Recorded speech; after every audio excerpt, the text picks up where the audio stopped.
Hi, my name is Bay Logan. Welcome to the Premiere Asia special DVD release of the Korean special effects martial arts actioner Volcano High.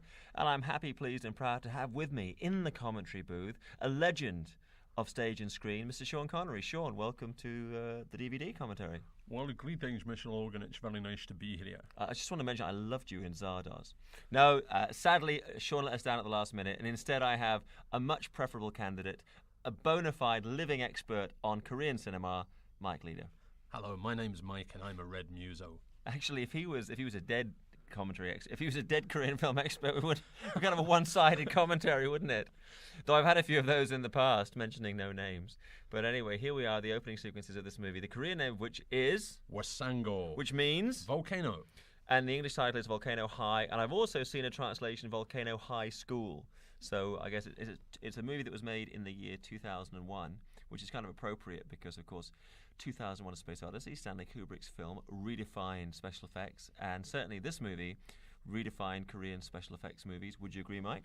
No, definitely. I mean, the interesting thing about the whole project is the script was originally the competition winner in a script writing competition in Korea. Mm-hmm. And even after the director wanted to do the project, he had to wait 5 years until special effects in Korea had come far enough that they could do the movie justice. So it was the same argument that George Lucas said for the start. I know that's another area of expertise of yours. He said he was couldn't say something that some Hong Kong movies need to learn. But also, isn't that why George Lucas took a while to get to the Star Wars sequels? No, it took him a really long time to write that script for the Phantom Menace. That was really hard. Tipping that Scrabble box out onto the table. But I think that Mr. Lucas. But I think, he always said in interviews that the reason he didn't, because the effects technology wasn't there to do the film digitally. I mean, you always have this conflict, I think, with special effects movie, and it's always the argument that people make in the reviews that is the story keeping pace with the special effects technology. And I think from reading reviews and comments on the film and watching this film myself, I think the audience is divided on that. I would certainly think this is a case of style over substance, but the style itself is so striking. I think Melbourne Film Festival was the first time it was seen in the outside world, one of the first times, and people were just knocked out by it. Well, I mean, it was like one of the top 10 films in 2001 in Korea, and I think, it's pretty much, it's Harry Potter meets the X-Men meets the Matrix, right? With a lot of influence from Dark City. All those elements thrown in together. Yeah. And any movie that's got a kind of Fight Club style opening like that, with but instead of going from the brain synapses, it's all around the scaffolding. What surprised me was actually how much of it's real, because and of course I'm such a kind of a complete novice in special effects. When I saw Fight Club, I didn't realize that so much of that house was CGI, that none of it was real. But actually, when you look at the behind-the-scenes making of for this movie, a lot of the actual sets, it's real, and they've actually superimposed visual effects on there. Yeah. But Korean cinema, as everybody knows, has had a huge kind of renaissance in recent years. And the year this film came out, you look at what a year for films in Korea. This movie actually came in further down the running in terms of the most successful films of that year. The top film was Friend, which was a gangster movie. My Sassy Girl, best movie of the last few years. My Wife is a Gangster, High Dharma. Musa was at number 8, and this Guns and Talk. And this movie was at number 9 in the rankings for that year. So that shows you the quality, because this obviously is a very commercial film. Hugely popular. It was number 9, and the 10th was Bungee Jumping on Their Own, or Of Their Own, which was a dramatic picture. But I love the Fist of Fury uniforms, which are very similar to the ones they wear in the movie Friend. Well, Korea's interesting that the education system is very similar to Japan. Right. That it's very uniform, very kind of like 1930s style, and it's just a very militaristic look to the school uniforms. Because I remember the first time I saw a trailer for this movie at one of the film markets, always very hard to tell from, especially with action films. I think trailers are more deceiving for an action film than for a drama. And you can, as we all know, how many times have we seen a trailer for something like Matrix Reloaded, and you go, yeah, and then you see the film and you're like, yeah, but not quite. And with this one, I remember seeing the outfits, I thought it was going to be a bit like Fist of Legend, because if you remember beginning of Fist of Legend with Jet Li, they're all wearing similar outfits. But it's a gorgeous looking film, and I think it would be, in terms of the actual use of cinema language, with all the bleached tone of the cinematography, the combination of wire effects and CGI, and just the choices they've made in terms of like the hairstylings and everything. There's always something interesting happening on the screen. Well, one thing I like is even like the way they introduce the characters. Each character's introduced almost like a video game. Right. Their name comes up, their attributes and skills. Yeah. But the one thing that's a bit weird is when the film first came out, Yeah. in addition to the subtitles, it had like kind of like notes accompanying subcultural Yeah, well, notes. they still kind of run up on the screen now as like a little computer readout, yeah, but they're in Korean. I don't know if they're going to be as translated. Then they're pretty hard to translate. That's the right? problem. Yeah. Because unfortunately, there's a couple of scenes. I'll point out one of them where those notes explain the joke much more than anything else. Right. So I think that if I had to praise the film, I'd say that it's one of the most visually innovative Asian action films I've seen, and very much in the vein of something like Storm Riders, like in a way Crouching Tiger, that kind of completely reinterpreted the visual nature of the genre for a new era.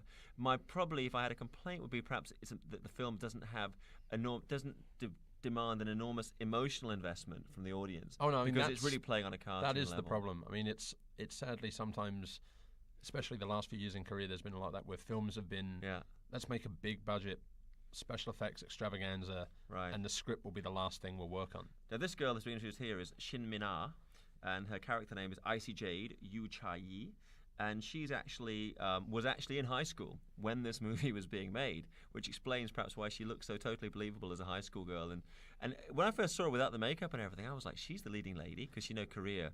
As you can tell me better, I've never been there, but you can tell me with better experience than I, the Korean women are stunningly beautiful across the board. Yeah, I have to leave now. And I saw her, go get some kimchi. I saw her and I thought, this is the leading lady, but she absolutely grows on you in the film, I think, because this is I believe it's her first movie, or it was early on. The first movie for both her and Hyuk Jang, who plays the lead. Just out of high school, then she would really have to be.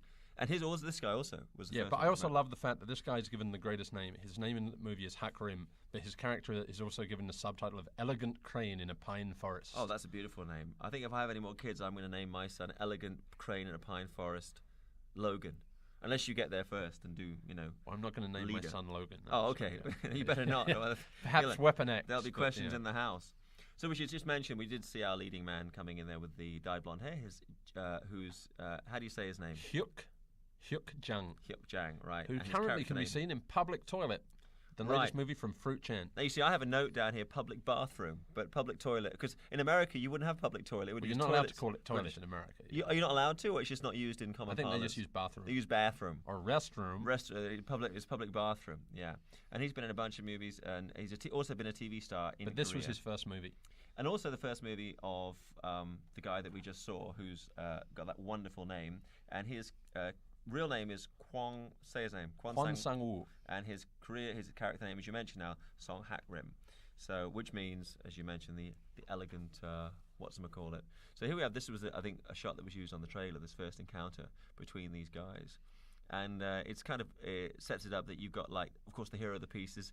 It reminded me a little bit of a kind of City Hunter. I mean, I don't mean the character so much as if you look at that Jap animation, or even when Jackie did the movie, there were all these kind of reaction shots. There's that kind of naivety, and right, that you're not sure if he's just being sarcastic or just incredibly naive. See, when I saw the movie, I thought, trying to catch up, right, because I'm so behind the times with special effects, that, oh, you know what? I bet all of this is CGI. The walls, I mean, of the school. But actually, they're all there. I think the ceilings are virtual. Well, the funny thing is, I went for my sins. I actually went to an English public school, and unfortunately, we couldn't fly around quite like this. But it was very similar in the uniforms. What, there was a secret manuscript that everyone was searching for to find ultimate kung fu, and I found it, and I moved to Hong Kong. And that's the story so far. But the schools, they had a lot of that. I mean, I saw that when you meet the rugby team, if you notice, I actually didn't notice till the second viewing, under their black Fist of Fury jackets, they're wearing rugby shirts, just like we used to wear when we were at school. And then we didn't have a. Because didn't you have a famous classmate or something? Dominic Keating. Dominic Keating, yes. I won't say his real name because it's actually Dominic Keating's his stage name. See him on Enterprise as the British weapons officer. It was funny because I was in Desmond's on Channel 4 many, many years ago. Is that right? About hairdressing. Was his first claim to fame. Well, I called him up when I found out he was on the show and said, hey, you know what, it's cool you're doing Star Trek. And he was like, what are you doing? And I said, hello, I'm doing a Jackie Chan movie. So it was great because, I mean, we both came from that very rarefied English public school. And taking away the special effects buildings, much like the ones you're seeing in this movie. So it's not completely off topic. And you had the we were like, hair, didn't you? He was, those were the days. And then he says to me, and we kind of mutually could relate to the experience of life, going from being in a very rarefied atmosphere of an English public school to Star Trek and Jackie Chan. And this movie indeed is kind of Star Trek meets Jackie Chan, isn't it? Because it's a blend of special effects and martial arts action. And features Mr. Lee from the Jackie Chan stuntman team as one of the action choreographers. What's Mr. Lee's real name? I don't know, because even when I ask the rest of the stunt Mr. team, Lee. they all just say, "Oh, Mr. Lee." Everybody even Jackie calls him Mr. Lee. And it's like Mong Cha-Cha. Mong Cha-Cha's real name is lost in the depth of time. I mean, when I first met him, he introduced himself to me as Jin Kazuyama, which took me about a second to realize that's the character from the Street Fighter video game. So that was his name. And then he got given the name of Mong Cha-Cha. Because Jackie's been working with Mr. Lee long enough, you think he'd call him like Frank or something. But what are the odds that of all the Korean stuntmen in all the world, and as an action coordinator, that guy flashback would look just like you got it right. I was watching it last night. It looked just like Jackie Chan. Is it bizarre? It is incredible. I mean, I think it was a North Korean plot. They're going to replace Jackie with. I think it's like the Princess Bride and the Dread Pirate Roberts. Could well be that eventually, Mr. Lee will become Jackie and Jackie will become Mr. Lee. All right, a great expert on Korean cinema. Let's test you out. The writer and director Kim Tae-kyun. What do we know about him? We know that he's Korean. That he won this competition. This was his first movie. No, he did Adventures of Mrs. Park in 1996, which is a really funny comedy. And 1998, First Kiss. What kind of movie is that? More of a drama. And then Volcano High, which is Hwasango in its original Korean. And then Emergency 19. Alias Gimgi Buchi Jochi 19 Ho. Was that by any wild stretch of the imagination to do with an ambulance service or a hospital or anything like that?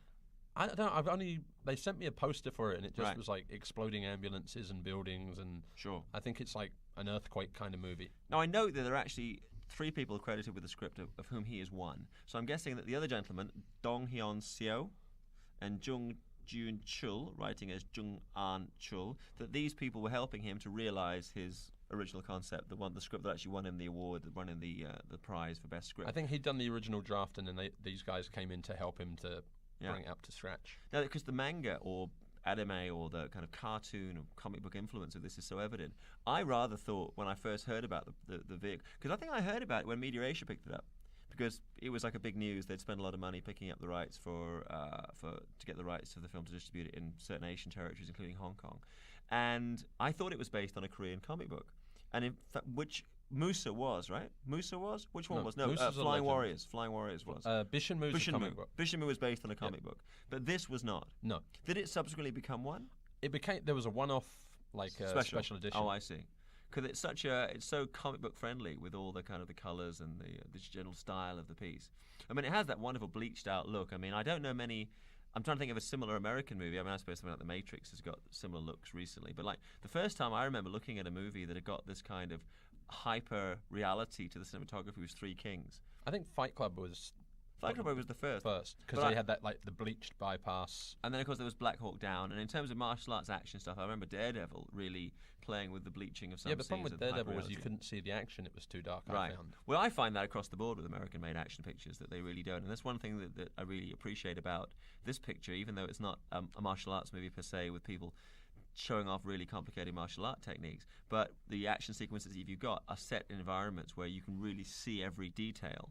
And for the budget, I mean, what was the overall budget of this roughly US dollar wise? I would say around about the 5 million US. Really? I mean, that's incredible, because I mean, if you look at some much more highly budgeted American movies, their effect sequences are really, there are some good stuff, but they get still some cheesy effects kind of sneak in. I mean, even The Matrix Reloaded, there was some couple of shots. Really dodgy shots. I think the thing is, people always have their, the tendency I'm having flashbacks to when I was at school and experienced absolutely. Like Ashburton High School was a rough place to be. You get the nails in the ass.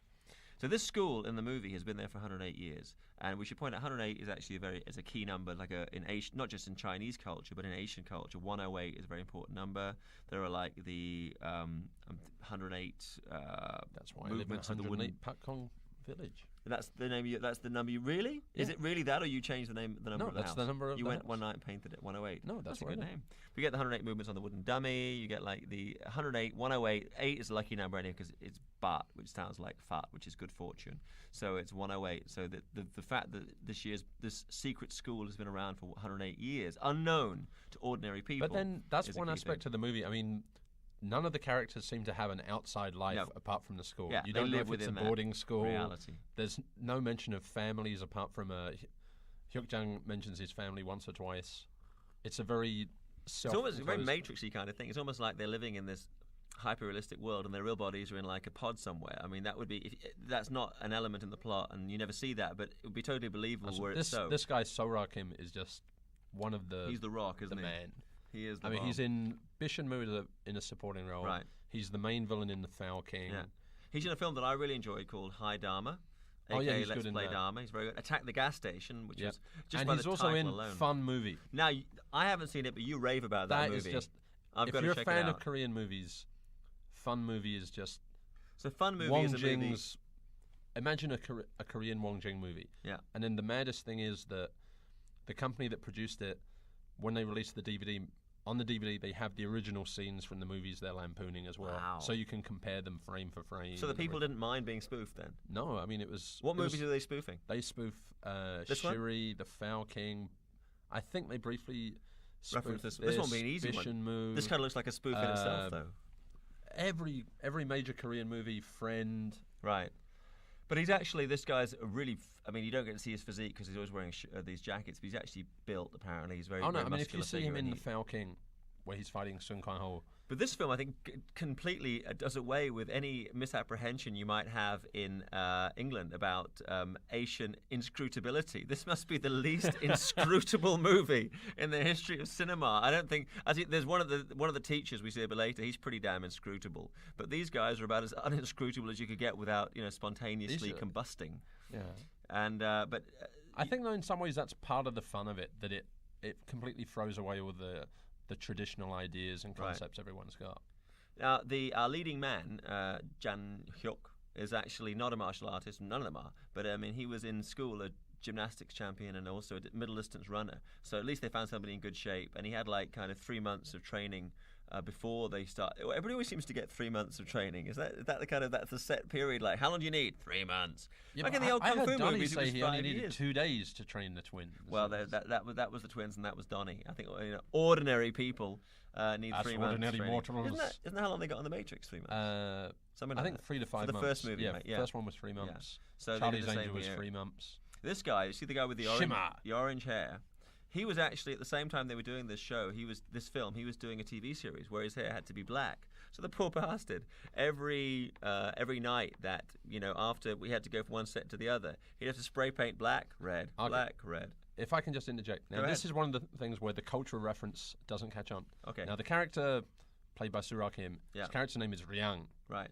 but his real name is Jiang Jolcho, Which means? which sounds very similar to I'm a bollock brain. bean paste. Bean paste. And this character, the graphics just came up, is a Chinese exchange student. So this character has banned everyone from eating bean paste in the school Because it sounds like his name. But this So this guy's guy a Chinese is a exchange Chinese- student. He is not aware of this. So This is why he's the punished. innocent bystander. He's not trying to be funny. So this all comes, so these characters are basically explaining That this his real name is to the audience. Mr. Okay. Bean Paste. All right. It'd be Well, like being called Gaylord or something. Knowing, when Brian White speaks, he has to be subtitled anyway because of that the Irish accent. He's so aware Brian of. sounds like tires from space. There is that. With his awareness of this, I'm pretty sure, and that's having forewarned him on the DVD, even though we're not seeing them now because we're watching it in the dubbing rooms here at MBS. But when you see it at your home, ladies and gentlemen, you'll have an option. You'll have that come up there, and we'll either have the subtitle or Mike's head will pop up from the bottom of the screen. And if not, Bay Logan will personally give you your money back. Bay Logan will come and sit in your lounge and explain what each thing means. This guy's pretty damn cool. This was his first Hakrim. film. First film, right? Yeah. And he came in an audition. They liked the look of him. They put him in. They thought this is the guy that will work in that particular role. He's also been in some TV dramas, including Tasty Proposal, which I'm guessing is a love affair among chefs, and Legend. And that's what I know about him. Has he done significant other film work? I don't think so. I I think not, think the perhaps. problem is none of the actors in here, apart from, say, Sura Kim or some of the supporting ones, Right. really give a breakthrough performance. So actually, he has 2 other movies to his credit after this one. One is called Make It Big, which was done in 2002, Ildan Dweo, and My Tutor Friend, which sounds like it should be that film that Frankie made. What was it? Special IQ Dudettes. And what was that based on? The Japanese thing about the the teacher. I have no idea. It was about what that a movie handsome was young based on. teacher goes into a school and Hey, all the girls. any fall in love movie with that him. has Anthony Carpio playing a 17-year-old student gets my vote. You got to work. Well, Frankie was playing an 18-year-old in that, wasn't he? So Leave my master alone. the He knows not what he has done. also the other thing is the color coding of everybody. I mean, it's like kind of all the hairstyles are kind of relevant to what the character's about. And it's amazing to think of a school where they're actually allowed. Everybody has to wear a military uniform, but you're allowed to But have actually, in orange Korea and streak. Japan now, that is. So you can wear a military uniform, but you have orange streaked hair. because you've got to wear that Wow. uniform. Yeah. But you can wear your variations. What you do with it is okay. Yeah. They're cool. I mean, I honestly think anybody wearing one of those outfits automatically will look cool. You cannot look uncool wearing what do you call it? Not the. I always call them the Fist of Fury. Kind of like a jackets. Mao suit. Mao jacket. Yeah, I was going to say that, but yeah, you're right. It is a Mao suit, isn't it? It's funny. This movie. I don't know what the dates work, but when I looked at it again, preparing for this commentary, I was thinking it's kind of like a Kung Fu Harry Potter, isn't it? Oh no, it is. I mean, Hidden Away School. the only thing that's missing is at no point does anyone say my kung fu's better than you, old man. But it was like. But it's got that feel. He's the new student. Yeah. He's trying to fit in. He makes a few friends. There's an evil plot Right. as the undercurrent. It's really all of the elements, all the stock plot elements of the old Wu Zhongpian, of the old swordplay films, superimposed onto this idea that it's in this kind of mythical high school. And so it's just got the bare bones of what Harry Potter's about. It also, when I looked at it again, I was reminded of, and I guess there may have been some crossover here, my schoolmate, The Barbarian. Wonderful title, which is with Starring, Nicholas Dare and Stephen Nicholas and Stephen. Directed by Nicholas Dare Ching and Stephen Su-dong, Fong. Right, who so just wrapped up the Steven Seagal movie, how are the Belly mighty, of the Beast, an apt title. isn't it perhaps. just how are the mighty fallen? But let me ask you this: so the style of this film, the wire work and everything, was really amazing. And I mean, particularly if you look at the behind the scenes, again, I'm sure it's available on the disc. You can see the wire work was really, and they got a lot of the actors doing their own wire work. So. And it was Mr. a Lee, purely Korean stunt team. well, that's my question. So, but Mr. Lee, did he already do all that wire stuff before he'd worked with Jackie, or he picked up stuff from the JCT? He'd learned some of it working with Raven and working on other Korean movies. Right. But I think working with Jackie and Nikki, you get the masterpiece. So what, this was in 2001. He'd already done some stuff with Jackie. Well, by yeah, he'd then. already worked on Highbinders and In 201? yeah, Did we start in 201? Oh my God, my Yeah. life has and left me. Tuxedo. My life is over. The reason we're saying that is because the film's just opened here in Hong Kong, and here we are in 2003. What month is it now? August 2003. And I must have started that film 3 years ago for that to be late the case. 2000, I think. Yeah. But there's some wonderful shots. I mean, just I think people talk about the film and really focus, understandably, on the action and the rather manic performances. But again, looking at the movie in more detail, there's some really beautifully composed shots as like cinematography that almost look like they there's belong in moments- another film. Exactly. I mean, there's moments out that could be in a Zatoichi movie or Right. a Baby Cart movie. Yeah. Later on, there's the fight in the forest and everything. I mean, they're just superbly shot. I think No. it's just What a lot of people don't appreciate perhaps about Korean culture, even though there is, and you're really on the cutting edge of this rather than me, Mike, there's like a real new wave of Korean cinema. But it's not just cinema, it's actually Korean pop culture is really at an all-time high. And Korean pop music actually was exploding before the films really came back in a big way. Now, I understand on this movie there was actually two separate soundtracks. This one and the Japanese had a whole different soundtrack yeah. on. The What's story Japanese there? also redid some of the special effects. Really? The Japanese market believed were not up to the level for Japan. Is that right? So the version that we're seeing here, though, is the original version. Yeah. And the Japanese redid some stuff for their market. Yeah. Because I must say that And now, Yeah. sure to upset everyone, is the fact that MTV have purchased the movie for American Right. distribution and will be showing a redubbed, recut, re-edited, Really? wacky version of it. If ever there was a movie that lends itself to MTV, this one, I would have thought minimum amount of work needed to be done. But I guess the attention span, presumably, of MTV viewers in America, the feeling. See, this is a Zatoichi show, Exactly, right? Or it's- Lone Wolf and Cub. But maybe they figure that the attention span is such that people. But I couldn't just like even- this whole concept that even though the guy's died, he can still point a finger in the direction of his supposed murderer. Right. That they can manage to somehow get this poisoned dead figure to speak. But it's wonderful seeing the performances because they're just all of them are just so broad. They're like they've been painted on, like not what kind of brush, a roller. Like when you paint something on a wall with a roller, the performances are all so broad. Well, I mean, even the supporting cast are guys that have been in movies but never seem to be like in leading roles. I mean, the principal's assistant in the background is in My Sassy Girl. Yeah. He's in My Wife is a Gangster. He's in so many movies, but always just supporting as role. a supporting role. So Which it is, I think seems- that's one great thing that happens when you have a nation like Korea, which is big enough to support its own indigenous film industry, is that you will get leading players coming out and people really becoming stars, but also you'll have under that a great tradition of character players, and it'll be how many you have is dependent on the size of the industry. Like we probably have 3. We have Francis, we have Anthony Wong, we have Eric Zhang in Hong Kong, and maybe a couple of others. But I think those are the 3 everybody would name. Chapman now. Chapman Ho, yeah, totally getting up there. So maybe 5. Whereas in Korea, you've probably got 50. Yeah. By virtue of the fact that you've got the huge TV industry that they have there. TV shows are also very, very popular. But so they changed the music for the Japanese version. You mentioned MTV taking the movie. So you think this is bad news for the film? I'm sure to get attacked for this, but in some ways, no. I mean, this is the shorter version of the film anyway. I mean, there's a 120-minute version, and there's a 90-minute 90 to 100-minute version. See, I always feel with this, I think the film works better as a slightly shorter film because it's a bit faster paced. Yeah. Because I think actually this would lend itself to doing a kind of, you could break this down into a series of like 5-minute episodes. Or exactly, whatever. With a little cliffhanger at the like end of each one. we were going to do many years ago at Media Asia. Because the cliffhanger always ends with somebody suspended in midair, right? Yeah. So you could do that like a every bunch 10 of seconds. Every 10 seconds here, and it would kind of like it would work. My argument, all those things, because obviously people ask me about them all the time, is that if people spend a lot of money buying something for the American market, this is another amazing shot. And again, it's Dark City. But I think that the lower part of it is obviously a physical set, and then they're going into this is actually an enhanced set. Yeah. But it's amazing to me, looking at behind the scenes, exactly how much was real that they actually physically constructed rather than constructing. So I love some of the transitions like that. Very smart. Straight out of the cell, immediately into the bamboo forest. Totally. And now you've got the dead principal accusing him of murder. Right. And passing on the manuscript. Which is this is always the key thing in like dozens and dozens of those old period martial arts films. The key manuscript, the kung fu manuscript, by which you'll become invincible. You'll learn the bloody palm. I'd like to have a good crack at dubbing this, but I guess they're going to do that at MTV anyway. I mean, I don't know there's that kung fu thing that I think is being shown, which everyone's complaining about. FAUX, right? Yeah. Is that how it's pronounced? Thanks, Mike. Yeah. I've been reading that for a long time now, and I had no idea. Kung Fu, good. I was like Kung Faux. I presume as in faux pas. Kung Faux. I thought it was Kung. I thought it was Kung Fucks, and I've been saying that to people and getting funny looks. But he's the one swearing. I'm a good man. But where a good man goes, his name is Mike. But I always feel that the original longer versions of these things, if you really become a fan and you're interested, they are available. And if you're not a fan, then you want the more commercial vehicle. And that's probably this girl. By the way, if you thought that the woman in Something About Mary had too much hair gel, look at this. She's great as well, though. I love that this girl's performance. She's got the real spunky. Can we use that term and mention? I'm sorry, I thought I was in America. No, feisty. We're going to mention feisty. There you go. Can we say that word? We just referenced there's Something About Mary. This is actually a longer sequence where he has noodles with the leading lady.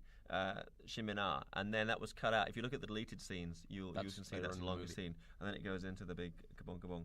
And then the girl who's playing that very funky young girl with the jellified hair, I believe her name is Chai Xia.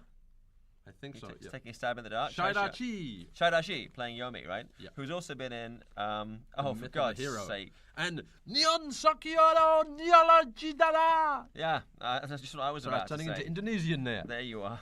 Is that how you pronounce that? I have no idea. How much Korean do you speak now? No, here she is. Her name is what? Her name is Ko Hyun Jin. That's her name. And her character name is So Yo-seon. Well, you know why? Because when I'm looking at the names of the characters in the movie, because I'm not familiar. This is the guy I was mentioning earlier who dyed his hair orange and had to dye it black every night for this TV drama. And it was very obviously Mr. Lee doing that jump spinning kick. Check out the rugby jersey. These are the rugby teams. They're all wearing rugby jerseys. Because So Kim-ra leads the bodybuilding club. Absolutely, and so it's the bodybuilding club versus the rugby club versus the kendo club. I suppose they're kind of wearing tank tops. They've all got singlets on underneath. Ah, okay. The guy. By the way, the guy with the dreadlocks is his character name is Golbangi. His actor name is sorry, Sang Hun-jung, because Golbangi is a Korean food. Ah, it's like rice and eggs and right. And they have him down in the Hong Kong print as Concho, which I think sounds like a character from like a spaghetti western. Isn't that Brian Dossett? Yes. He was discovered at the annual SBS TV Open Talent Audition. Right, what's SBS? That's the Seoul Broadcasting Service. He's a soul man, in other words. Okay. He was a TV actor on sitcoms. You know what his hair reminds me of? You remember Bolo in All the Wrong Clues? Choi Hart's movie? Yeah. He's got the Bolo look from All the Wrong Clues. And he meant now John Brennan will appear and tell him that he's going to do the not looking style. Absolutely. And Golbangi, San Hong-jeong, is good at acting, singing, and also apparently can do stand-up comedy as well. So there's no beginning to his talent. That's really quite something. I wanted to point out Brill Cream Girl, and we see her again. her acting name is Kong Hyo-jin is the name of the actress, and the character name is So Yo-seon. Yo-seon.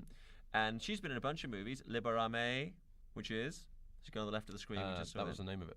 Liberame was Memento Mori. Did you see that one? That's really good.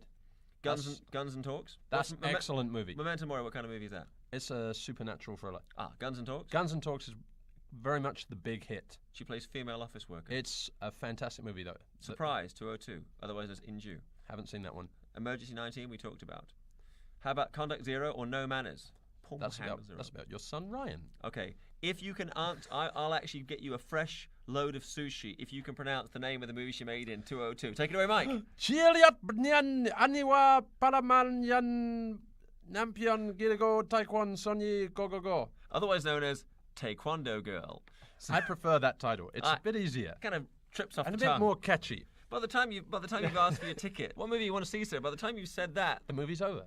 You got to wonder, haven't you? Then you got to buy another ticket. Absolutely.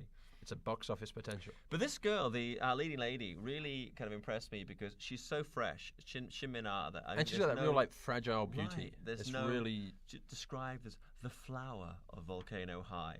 That's kind of the whole very sometimes very Asian the way they describe actors and actresses in the movie. She's the flower of it, and she's also been in a TV series called Beautiful Days, and she's in another movie shot this year called Madeline. Madeline. Do you know about this? Haven't seen that one. No.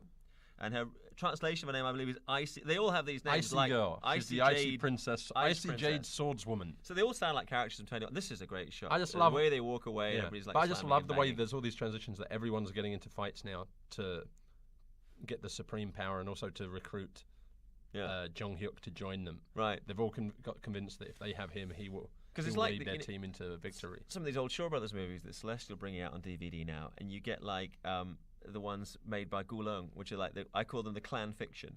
They're all about these different groups vying for the ultimate weapon or the ultimate manual. And you can enjoy the action sequences in the film, but at the end of the movie, if you actually say what was the film about, you're like, but that's like Swordsman 1, 2, and 3. Any of those, yeah, frankly.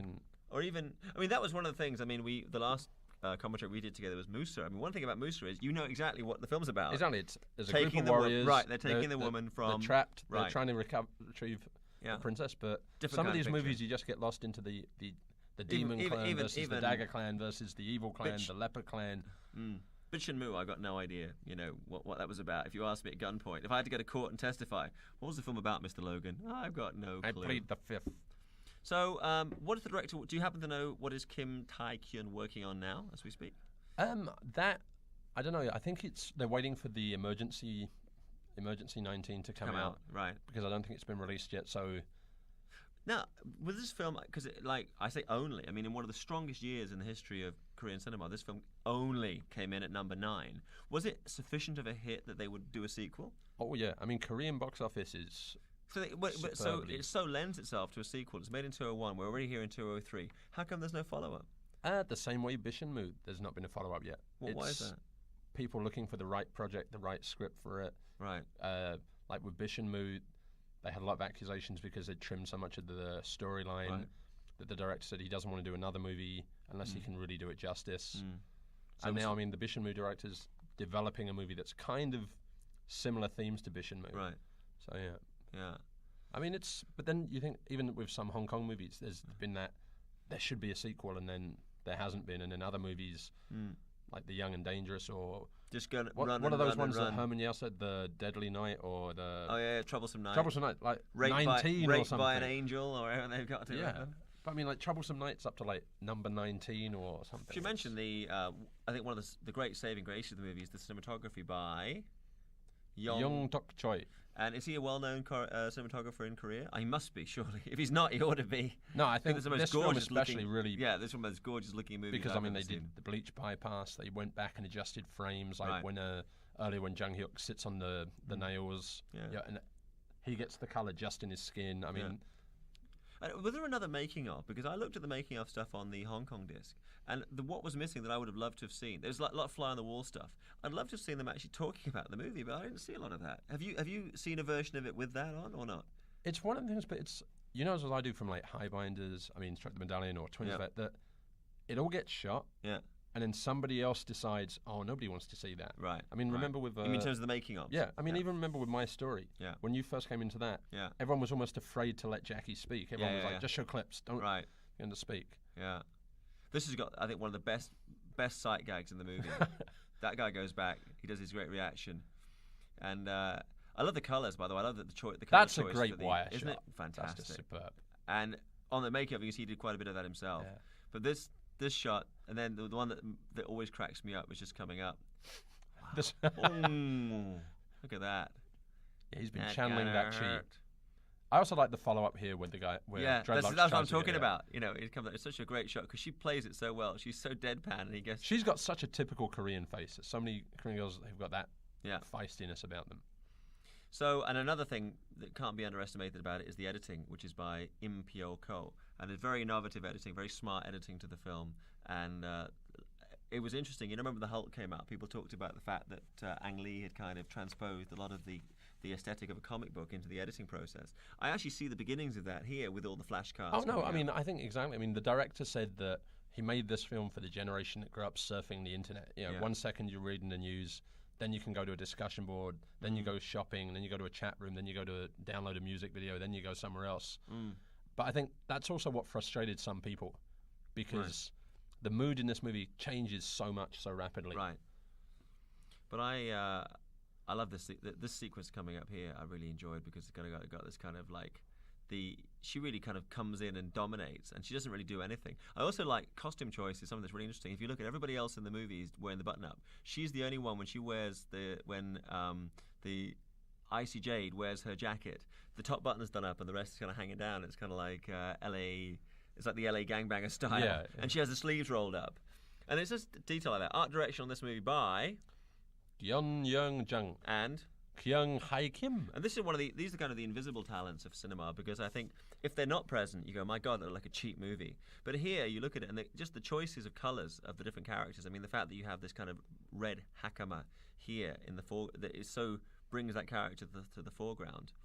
And then just the different blending of colours, because it is tricky to do. But if you can bleach everything out, how to keep. Oh no, I mean, that's where you realise the director, the cinematographer, and the costume and art design have to be working so close together, so that you don't have a day on the set where you're wearing a shirt and they go, well, if we bleach this or adjust the colour, you're going to disappear. You're going to be I mean, we all know in Hong Kong, there's in past there's been films where the communications between different departments have not been what it might be. I just love this as well with the spaghetti western riff kicking in. Oh yeah, that's so cool, isn't it? And he's this guy, this madman to kind of declare his love. But that's what I mean. It's just perfect because it suits his character. I mean, he's got that kind of like lion's mane haircut with a little red on the end. But they got the whole thing of like the Jap animation thing. In Jap animation, whenever they kind of declare their love, they never come in and say, I love you, darling. It's always kind of with all the spit coming out the side of the mouth and all that stuff, you know, if it's a certain kind of character. The other thing I'd never realised before this film is how goddamn sexy a woman can look carrying a shinai. Well, shinai is the bamboo practice sword used in kendo. So, good question. Why would Korean women be carrying kendo equipment? Kendo is a very, very popular pastime in Korea. I mean, because of since the days of the Japanese occupation. I think so. I mean, it's really weird. I mean, in Korea, you've got Taekwondo and Hapkido. Yeah. You've also got a very strong wushu presence nowadays, and you've got Kendo. I mean, it's a slight Japanese, slight Korean variation on it. Do you know, I'm just showing off, but I think I've got it wrong. I think a bokken is the one. A bokken is the weapon that's got the bamboo, and shinai is the wooden sword. Sorry, all you devotees of kendo and iaido, because I actually practiced kendo in my long ago youth. And I'm trying to remember the name of the particular weapons. I think it's bokken, yeah. Bokken is the bamboo. Sounds... Bokken is the bamboo, and shinai is the bamboo sword. So we don't get to see a bamboo sword in this. We get to see the bokken, which is the... Well, it's kind of bamboo. It's the bamboo sword is the bokken, which is the practice sword from kendo. Shinai is made of wood. I just like the fact that his gang are more stunned by his declaration for love than anything else. Than the rest of them are. Yeah. They've got that look of, but you're a boss. And even Jung Hyuk is in the background looking on in amazement. It makes you realise when you look at something like this, really how well-mannered and kind of unimaginative most American-made action pictures are. Particularly, I've got to say, coming out of this summer, which was a pretty atrocious summer in terms of American-made action movies, that you take a look at something like this and you go, okay, there may be things story-wise that don't work so well. Check out League of Extraordinary Gentlemen. There's a lot wrong with that movie. Is that right? She really goes at it with this. I remember looking at the behind the scenes, and she was really allowed. Obviously, he's padded up, but she was allowed to whack him. I know Korean society sometimes seems much more physical. I mean, like at school, or even like you'll see between the action directors and the stunt guys. Yeah. They seem very. There's a lot of slapping and hitting, almost like they're just used to it. It's a very. How would you say? That's the culture. It's like it's kind of expected. Right. They want the. I've actually never seen a kendo practice dummy quite like that, but I think it's a really cool device. Oh, we always see the wooden dummy in Hong Kong movies, and this is obviously the equivalent here for them practicing their kendo techniques. So we're getting our kind of. I like the fact that he just comes over and is like, "You've got to chill out, man. It's this is not how to declare love." That this guy's not what it's wonderful because he's actually, when you see him off camera, he's actually quite a handsome chap, but he's kind of like playing it so goofy with all his kind of like particularly off the wall. Especially the teeth. He's kind of got that Stephen Chow fight back to school attitude. It's the very like non sequitur humor. Yeah, they're very smart the way they shoot the girl as well because look at that. That's a pretty damn good wire stuff on this figure. So I mean, I haven't seen a huge amount of this kind of wire work in Hong Kong in Korean movies. Have I missed out on the wire films or? It's getting there. The problem is there's a lot of Korean movies that have never seen the light of day outside of Korea. I should rephrase that. I have not seen films made by Koreans with a lot of this wires. I mean, because the tradition seemed to be that they were using Hong Kong action coordinators. No, that's what frustrates a lot of the Korean stunt guys because they have the ability, but ever since, say, Bishinmu, it's become, you've got to bring By the way, if you look at the outtakes on that, when that jumping kick comes in, you see the one time here, I think it's the shot they actually used. He got whacked on the throat, something wicked. Big time. And it was like, he was really taking his knocks. So anybody who thinks all the wire stuff is fake, but surely not. The difference is, of course, if you've got somebody standing on the ground throwing a kick, they actually have more control because they're controlling their own velocity. They're leaping into frame. But when you, leaping leopard technique, when they come flying into frame on a wire, you really don't have any stopping power. So you're just kind of like, bang, kind of this little the Bruce thing there with the blood coming out. And it's also a kind of City Hunter reference as well. Yeah, the City Hunter. Yeah, I remember there was actually one of Stephen Chow's movies, Fist of Fury '91, when he had that, the nosebleed. That's a classic movie. That's a great. And that's another movie where they shot so much they made a sequel just out of the bits that were left on the run. Yeah, I mean, if you look at part one, Josephine Seow turns up just in one shot. Yeah, but they'd actually shot an entire movie with her and just. Really? And that became and then they decided to go back and do a small amount of additional shooting for part two. In the glory days of like the 80s and early 90s, you could actually get away with that. I like also the Big Boss kind of flashback where it's he can't because he's made a promise. He's made a promise as he's been thrown out late previous schools. Don't use your martial art powers, and that's kind of the kind of the get out of jail quick clause for wimps everywhere. They say, really, I could beat the crap out of you, but I made a promise to my mother, so I can't fight. But they were like the big throwdown. She kind of comes in to save him, so you can see the setup here. And again, costumes are really interesting because the fiery female character is wearing red, and our girl's wearing the more kind of laid back. She's the more restrained, the icy princess. Yes, indeed. So, but she's really. I mean, I think sometimes when you have somebody who's a non-actor, I should rephrase that, who's not an overly experienced or exposed actress, you get a freshness and a purity to the performance. Like when Sin Lin was in Moment of Romance. No, exactly. It's because it's. She's them. Yeah, I mean, it's the same particularly when she was in high school. Can you imagine, though, doing this movie and then going back to high school? Where people are dressed the same. Wouldn't it be freaky? It would be a bit freaky. I mean, I'm presuming. I also like this joke that, the arm goes on the shoulder, you think Jung Hyuk's going to, throw down with him, but it's just, you're choking me to death. Right. I love this line where the guy says, that's my medicine for athlete's foot medicine. That's very... but I think you're right about sometimes raw actors. I mean, it's like, if you look at, say, Bishanun, where Daniel and Stephen all made their debuts. Yes. And I think if they'd come in as established actors, there would have been a lot of limitations onto, I'm sorry, we can't do this, we can't. Well, I think sometimes people, when there's acting, there's acting, unacting, and unacting, acting, and I think later people get reputations and they come in and they're basically, that becomes a hindrance to natural performance because they're like, well, I'm conforming to what's expected of me. Whereas when you get people who don't know what they're doing, they just come in and you basically... No, I mean, but that's one thing I'll give Daniel for continuing. I mean, like with that Dark Corridor movie, it's really not the kind of movie that you'd expect. Incidentally, this particular prop was used a lot of the advertising campaign. I think one of the DVD sleeves. There's different. I just love this introduction of the five masters of death. They're like they've got a little spaghetti western thing in there, haven't they, as well, which is good. And where the hell is this school? I mean, that's what I mean. It's never mentioned. It's somewhere in Korea, another time, another place.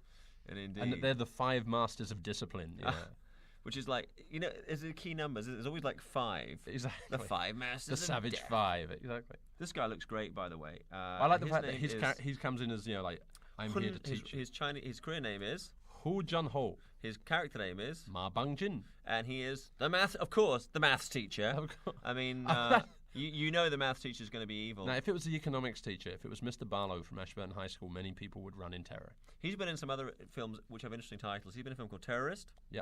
Pirate. Yeah. And Last Defense. And I think this film must have had the best production T-shirt. The name of the movie Adults is Cook Herring. What the hell?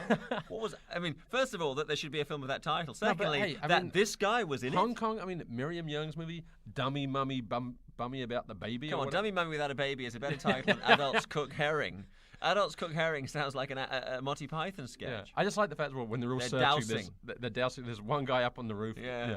So this guy, what would he be doing? Would he be cooking herring? Yeah. He's one of the adults. Is that like a porno movie with cooking? Adults. And I like the female character is very similar to the My Wife is a Gangster look. Right. She's got that real the Philip Oakey fringe. When I first saw it, because I hadn't seen My Wife is a Gangster, I thought she was going to be I thought she was taking off Trinity from Matrix. Because she had that kind of the leather outfit. Yeah. Well, I suppose it's the Philip Oakey Yun Bu fringe. That whole thing going on there. Yeah. So this really was the banner year for Korean cinema, wasn't it? I mean, Friends classic. My Sassy Girl is the ultimate movie. I mean, yeah. And then, of course, the director of Friend then wanted to make a movie called Champion, which will also be coming out from Premier Asia very soon. Right, that's the boxing film, right? That's the boxing movie. That's awesome as well. Kickboxing or boxing? Boxing. True story as well. Okay. Korean boxer who went to America to fight. Oh. Now, this movie had 20 minutes cut from the international version. So would Cinema Services have made that? Is it the company name Cinema Services? Yeah. Would they have decided to cut it, or they would have been told I think they just realised that for the international market, often more than 90 minutes is a hard sell. I mean, you know as well as I do that. I mean, on the internet, there's all the talk of the Taiwanese versions of this movie that are 4 hours long, or the lost print. A lot of it is there's a rough cut that first comes out that's so long, and then it just gets trimmed down. But a lot of the time as well, it's padding. Yeah. And I mean, there's a lot of movies that we all first saw as like an 85-minute, English dub. They don't work. That we all fell in love and went, "This is the movie." When you see it again, it drags. I mean, I was looking at the Eagle Shadow, or Drunken Master. The English dub, I'm sorry to say, is far superior to the Chinese full-length one. Well, I saw the deleted scenes that were put out on the Hong Kong disc, and I mean, I've never seen a full-length version, but the deleted scenes, there was nothing there where you thought, gee, I wish they would have kept that in. That's what I'm saying. It's just like... There's actually a whole non-sequitur movie when this kind of actress, who's not in the rest of the film, dressed up in a schoolgirl outfit, comes and kind of seduces our leading man. Well, she's actually the cousin of Shimmer, the red-headed... Oh! Because that's a great scene, because she comes in and she has her enticement perfume. Look at this spaghetti western kind of showdown here. Oh, I mean, the wire work as well in this scene is just... But do you see what I mean? I mean, maybe it's just some weird perversion on my part, but I think girls in hakamas and with kendo swords look damn sexy in this movie. Especially with the wind blowing as well. Yeah. But she's kind of heavy on the hair gel, that girl. I mean, it's wonderful. Yeah, but I also find girls with long leather coats and fringes... Do it for you. Well, Korean women do it for me, I'm sorry. But it's kind of different because normally when you see warrior women fighting in movies with swords, it's pretty much... like, this fight is very much like My Wife is a Gangster. Oh, absolutely. But normally they've got the gim, which is the Chinese. And what I like as well about this movie is it's always raining almost. Yeah. Unless they're in the bamboo forest, it's permanently raining. That's something that we have Kurosawa to thank for, I think, because there was always after that. There's actually one sequence coming up here, which I was reminded a little bit in the structuring of it as being it was like an Iron Monkey moment. But they got like the evidence is the influences are really evident here, and there's no attempt to disguise them. It's like this is the kind of movie that we're going to make. She looks so cool. I love this when she runs in and is just intercepted by a friend. I mean, that's the classic kung fu. This is my battle. This is my fight. And this bit of wire work is just. This that's was a little the bit. shot. That's great, isn't it? This is like an Iron Monkey moment. Apart from that bit, when she flies up, I don't like it. But when the have you ever been on wires? Once. Because I've done flying upwards. I'm a hefty fellow. Yeah, me too. I've been flying up from the ground to that level, and I mean, I really have had a different experience now when I watch people doing wire work. I just, oh God, I know how you poor bastards feel. Well, I mean, I think that's the thing that a lot of people who don't know just have that opinion that, we're just going to put a wire on someone and they can do it. Nonsense. You've got to learn how to balance. I mean, it's hard enough to throw a kick. And act. I mean, standing up. But I think one thing about that shot that you mentioned just now is the poor girl flying up looks like she's thinking, oh shit, I'm on a wire. When the character would be like, I'm flying, I know how to fly, no problem. Well, it's the same way, though. The only character who there's any explanation for why he has like supernatural powers is Hyuk-jung. Right. Because there's a scene where he falls into the tank full of electric eels. Yeah. And it's meant to be that that's where he got his powers from. Okay. But they never explain why everyone else can fly or Yeah. or summon moisture and electricity. It's Sure. just a great X-Men kind of moment. I mean, that's the shot Isn't it there. just? There's some shots that look really like they're from a different film. I mean, I think I probably, if I had a complaint about this movie, it would be that you've got these occasional shots, but there's not an emotional content. That's where, to me, unfortunately, Peter Powell always hits when he's a director. Though I like this sequence, and I always felt this was kind of almost in from another movie because the lead guy is like kind of so goofy. It's very hard to have an emotional connection with the guy. You know, that he's on some kind of emotional journey, and that's the thing about Stephen Chow. Even though Stephen Chow Sing-chi is like has the same attributes where he can pull funny faces and he can be goofy. You link with him, right? He has a humanity there. This guy's just goofing. But I think I don't necessarily is that the fault of the director or it's the fault of the actor or the style that's been implied by the director. But I just liked her acting in this as well. Also, they're very clever. For certain shots, she's no makeup and she's lit in a way to almost be unflattering, to look like an ordinary high school. But then kid. other shots, like these shots are really beautiful. Yeah. And I think they just again the costume choices, the color coding of the hakama, the red. Exactly. Hakama, Now she's in the red beautiful. hakama because now she's acquired the passion of revenge and even the props, like but what kind of school is this? Actually, it looks just like where I went to school in Uppingham. So I should, if any would be Uppinghamian people listen to this DVD, the attendance is gonna go down. Well, I don't know. If there's lots of very very nice Korean women in red hakamas, I think attendance might go up. Yeah, I might become a teacher then. I won't even ask me to come back and give a lecture on Hong Kong cinema, but I don't think in the English public school system they still don't know where Hong Kong is, let alone the cinema. I know. I still get mail that's addressed to Hong Kong, Japan, and Hong Kong, China, and yeah, absolutely. Yeah. But I mean, I find Korean's a very melodic language. Right. I mean, it's got a similarity to Mandarin. It sounds so much nicer. I mean, Cantonese. So are you learning Korean other than by osmosis? Gradually. I mean, it's bad enough. My Cantonese, my understanding's good. You understand a lot. You understand a hell of a lot. You're just shy to speak. It's much easier that way. And I understand nothing, but I'll rub it off like I know what I'm talking about. This is such a smart little moment, by the way. I like the subtitle that comes up: "The Sad, Cruel Days of Youth," to explain the flashback. What are they making fun of here? No, this is why he doesn't fight. But I mean, the style. Is this like just an old black and white Korean, movie? This is old 1950s Korean cinema melodrama. Right, this is how they looked. Yeah. Because it reminded me a bit, I mean, it obviously looks a lot nicer, but it reminded me a bit of like the Hong Kong movies you see on late night TV where they have all the black and white melodramas happening. So it's really, the audience in Korea would go, oh, they're making fun of those things that we see. Do they play on late night TV Oh, in yeah, Korea I mean, too? the problem is Korean film industry, like, so much of it just got destroyed in the wars. I mean, is that right? Like, once Japan came in, Korean film industry could only make propaganda films. Right. Then they banned Korean language films. Uh-huh. Then the Korean War came, so like, up until about 1953-54, there's hardly any films that survive. I mean, this is what I mean. He gets the explanation. You have a flashback to his past when he was a bad boy, and then there's an explanation of his powers. I guess if you go that way, you say that all the kids are like the mutants, like in the X-Men, they all have different story. So that basically all the kids that you see in the school are ones who've had similar experience. No, but that's what I'm saying. So why explain just one of them? Right.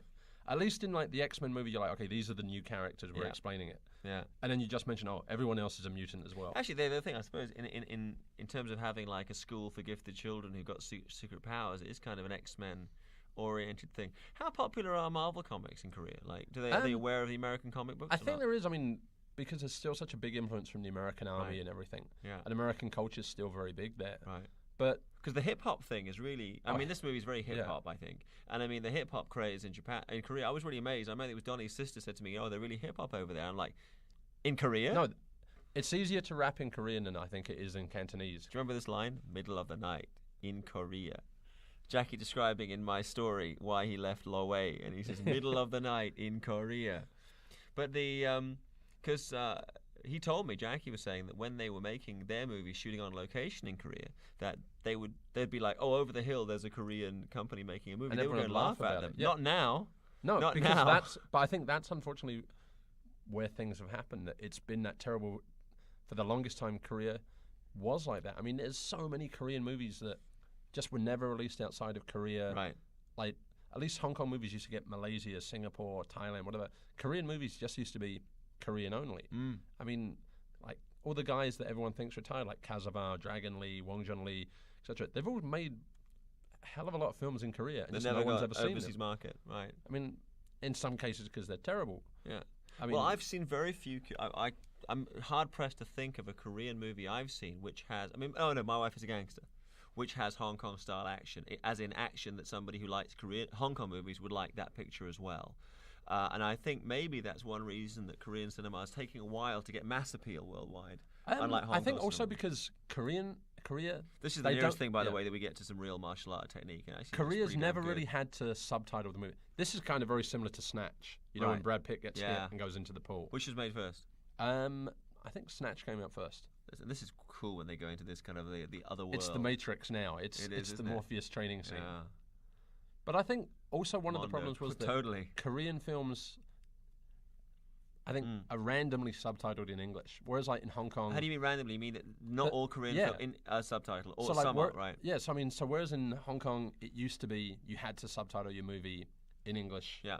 So once you went overseas, there was always a market that could see it. Yeah. Korean films, most of them have never been subtitled. Right. And even now, like some movies like Resurrection of a Match Girl have come out with no subtitles on the official release, just for there's no apparent reason. It's like some Thai movies, like Ong Bak. Ong Bak has the Thai DVD has no subtitles. Right. And I think that's also restricted them. That it's been harder for people to get, because maybe you're a film festival and you invite someone to bring a movie. Yeah. And they're saying, well, do you want to pay for the subtitling, or am I going to have someone giving instantaneous translation?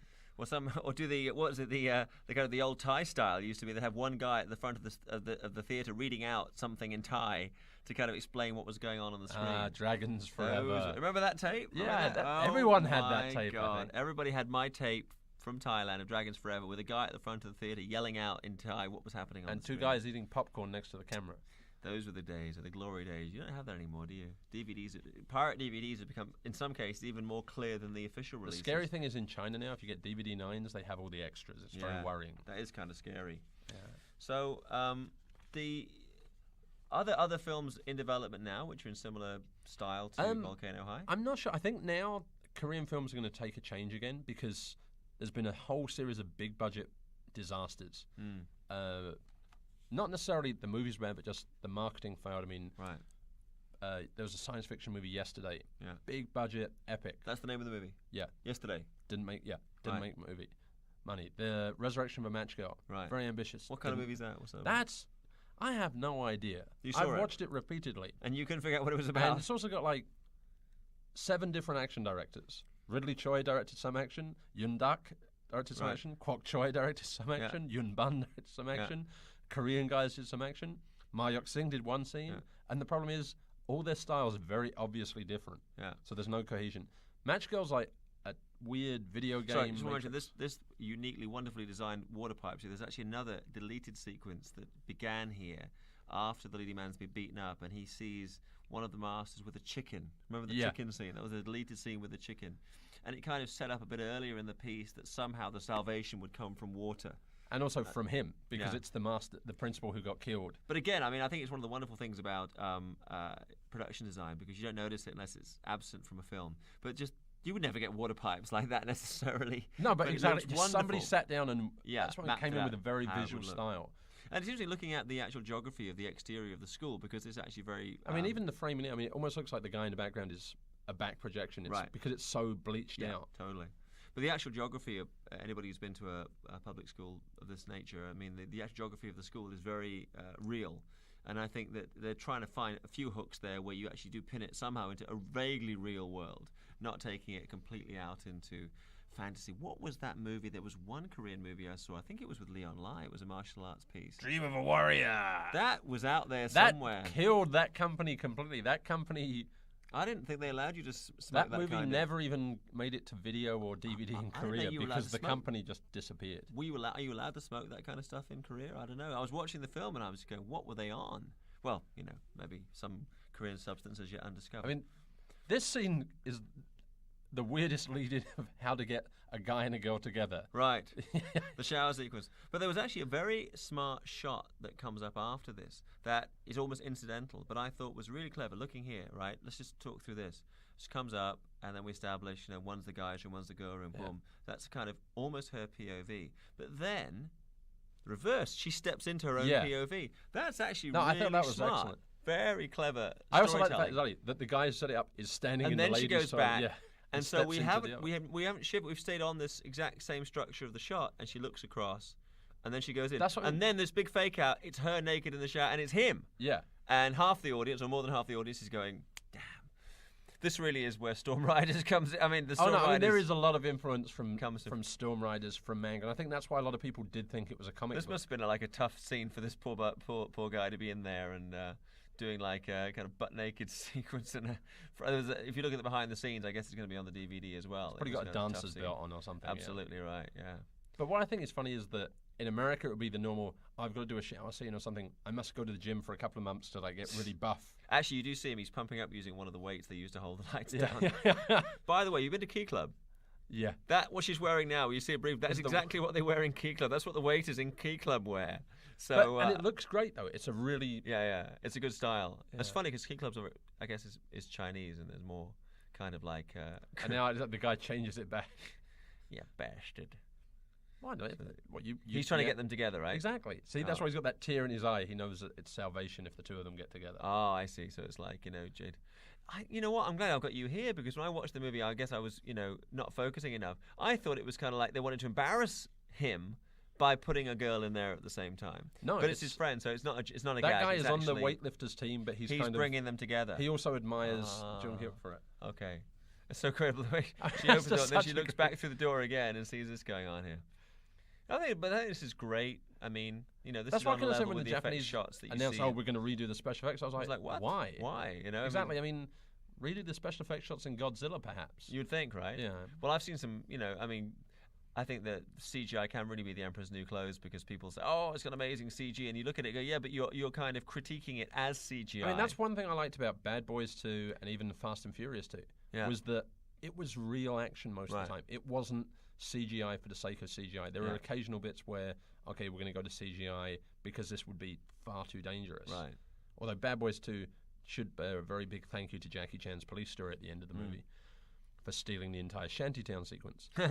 But it was real as opposed to, let's just CGI everything and no one will pick up. Like, that was what disappointed me so much with The Matrix, like the big car chase, that too much of it, you just knew it was CGI because the camera work was trying to be too clever for its own good. That's funny because yesterday I was met with Michelle Yeoh and they were saying exactly the same thing you're saying now, that they thought The Matrix was kind of a fake sequence and Bad Boys 2 looked a lot better.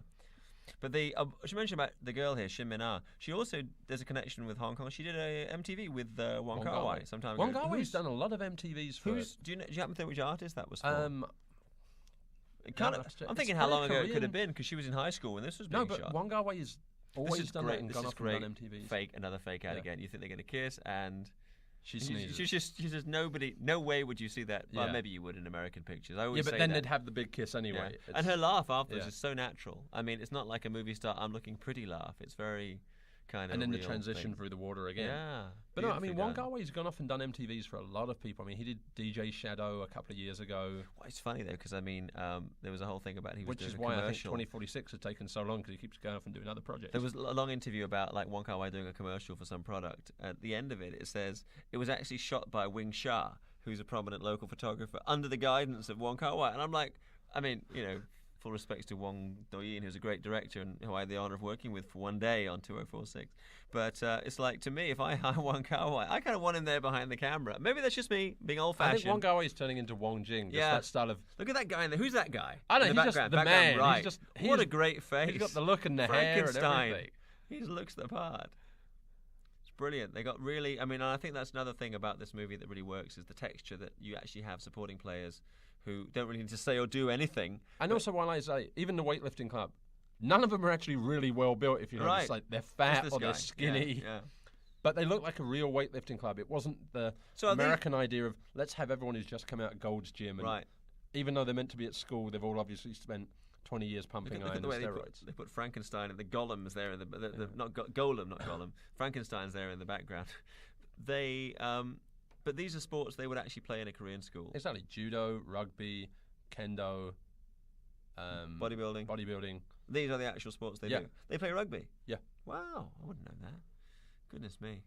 So I was reading some reviews of the movie. And there was a couple of films cited. The guy says, reminds me in a way of a couple of my favourite 80s films. Crime Wave. Crime Wave. Sam Raimi's second movie where the studio took everything away from it. It's insane. So what's the elements that are similar between Crime Wave and this movie? Just, it's completely off the wall. Like the camera work. All right. I mean, it's 3 O'Clock High. I can understand the reference, like, because 3 O'Clock High is the big, we're going to have the showdown with the school bully. But right.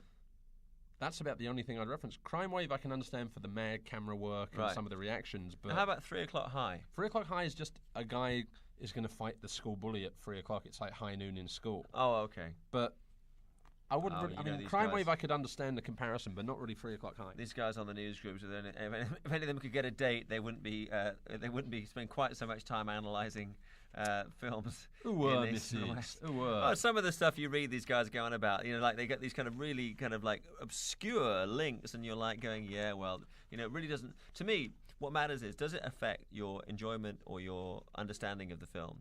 And if it does, then it's information worth having. And if not. I agree on that. Sometimes it is interesting. I mean, it's like everyone at the moment is claiming that, the Matrix Revolutions, the end fight is stolen from Nowhere to Hide or from this movie because it takes Nowhere to place Hide being the fight between in the Korean rain movie. Yeah, they fight in the rain, and I'm like, it's not the only time anyone's ever fought in the rain. Yes, there are some similarities, but here's the Shaolin moment. Everyone borrows from everyone. Yeah, and I mean, there's a lot of flick over between the markets, and the ending of this film. How do they miss this guy when they did that? The last Bond movie opens in Korea. How do they miss this guy? Because a lot of Korean actors would not work on the movie because political reasons. Political reasons? It would be bad for their careers in Korea. Yeah, because I mean that's why Rick Yun, the American Korean, did it. A lot of Korean actors turned it down because they said it's a bit too political and too sensitive. In the movie, they're North Koreans, aren't they? Yeah, and all the actors who could have been doing it would be South Koreans. Yeah, and it's the same way. Is it bad for a South Korean actor to play a North Korean character? No, but it's a very touchy subject. I mean, it's the same way, like I said to you, when they did a movie Joint Security Area. Yeah. Veterans from the Korean Army went and smashed up the offices and said there would never be a situation like this. Really? And they had to put a disclaimer at the end of the movie saying this is an act of fiction. Yeah. No, I mean, a magnificent act of fiction as well. So I think that's the problem, that a lot of Korean actors were worried that what if that it would become that your film would have no chance of ever getting an over. Because if I had to show 3 films to somebody based on my limited experience to prove to the world market, which I still has not really taken on board Korean cinema in a broad way, the way it has Hong Kong cinema or even Japanese cinema, and I had to prove that Korean cinema was mature. The first film I'd show them, I think, would be JSA. Second one would be Shuri, and the third one would be Musa. I mean, all 3 films, I think, are evidence of a Check industry. out Sympathy for Mr. Vengeance. Yeah, I need to see that. And What 3 would you show? You'd show those 2? Or what? I'd show Friend, yeah, which I think is one of the strongest movies. Yeah. I mean, that to me is kind of like, Friend is a long version of the bullet in the head childhood sequence. Oh, it's very kind of, it's got that kind of feel. Yeah. Champion, right, which is just such a super. It's much better than Ali. I'm taking notes here. I'm going to go and see these. I mean, I'm going to buy these after we finish. Whereas Ali was overblown, Champion's the best kind of docudrama. Right. Yeah. I don't know. There's been a whole bunch of just off the wall ones. I mean, there's like Phantom the Submarine, which is kind of like. Is that kind of JSA? That's kind of like what Twilight was after Shuri. All the pirate DVDs of anything from Korea claim to be Shuri 2, 3, 4, 5, 6. But Phantom the Submarine is kind of like La Femme Nikita meets Crimson Tide. A guy wakes up and he's now a member of a new submarine crew. Of course, to quote the great submarine film with Sean Connery, The Hunt for Red October. Tonight we sail into history. Thank you. It wouldn't be a complete. Getting lost there. Yeah, I was just saying. No, so wouldn't be a complete. Surely you have not forgotten a Sean Connery film title. Oh, sorry. Actually, this I think maybe this is just a cool shot as well. But maybe League of Extraordinary Gentlemen could be described as like Volcano High Sean Connery style. It's got moments, and big ups to Yuji.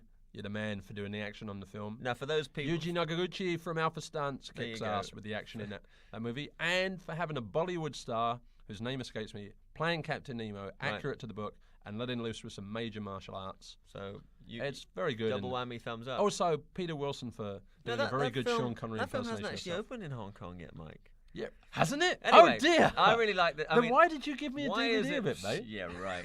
Why was it raining all the time? That'll be the day. That'll be the day when I am a pirate king. When it is a wonderful thing to be a pirate king. When I give Mike Leeder a film he's never seen before, that will be a great. There'll be a kind of crack of lightning from the sky. I was walking through a street in China, and off my the back mobile of a truck. phone rang, and this guy with a Morpheus kind of voice said, "Downloaded. Do you want to see The League of Extraordinary Gentlemen?" Mike has seen films haven't yes, made please. Yet. What was the film we tested you with the other day, me and Gary? The Brave, directed by Johnny Depp. Yeah, we were kind of talking. One of my business associates from Australia was saying, one of the great unsung movies with Johnny Depp's directorial debut, The Brave. And we're all in the room saying, no one's seen this film. I said, I know someone who has. That shot, now, was this the one? There was a number of times I was kind of thrown by the DVD cover art in Korea that it was just the front of the school. Yeah, well, the first time I ever saw anything about this movie was they sent me a poster, and it was just the scaffolding with the 3 characters on it. Hwasango. And I was like, okay, what the hell is this? Right. And I think that's sometimes, like we've always said, the marketing can make or break, because if you've got a bad cover, you're going to walk straight past it. Yeah. And then there's been all those other times where you've grabbed something because the poster's been the most incredible thing, and then you've watched the movie and gone, it's poo. Have you seen a French movie directed, I believe, by Kwok Choi, called Cemetery of the Samurai? I know of a movie called Les Samurai. Right. Maybe it was eventually released as that. Have you seen any of it? Yes. How's the action? Is it? Not How's very the good. action? Okay. Kwok Choi, I love you. You're the greatest. But it was Kwok Choi that did it, right? But Kwok Choi, in my opinion, is very similar to Yuen Bing. Yeah. That he's a great action director, but he needs a director with a vision. Right. To give him that boost. Because I remember seeing a trailer for that and thinking some of the action was a little bit similar to what we... The Samurai does also star Yasuki Kurata, so my man Shoji. If nothing else, it's worth watching for that. And it's very Matrixy kind of feel to it. So it has got a Matrixy feel. Because I remember looking at it and thinking, geez, that's kind of a French take on... Because Volcano High seemed to me to be a Korean film that's absorbed all of that. This is another amazing shot. There's your kind of swordplay movie shot right there from the old glory days of the chivalric filmmaking. But I think it's magnificent. They should actually have the maths teacher as the bad guy. In the immortal words of Oscar Wilde, algebra does not exist in the real world.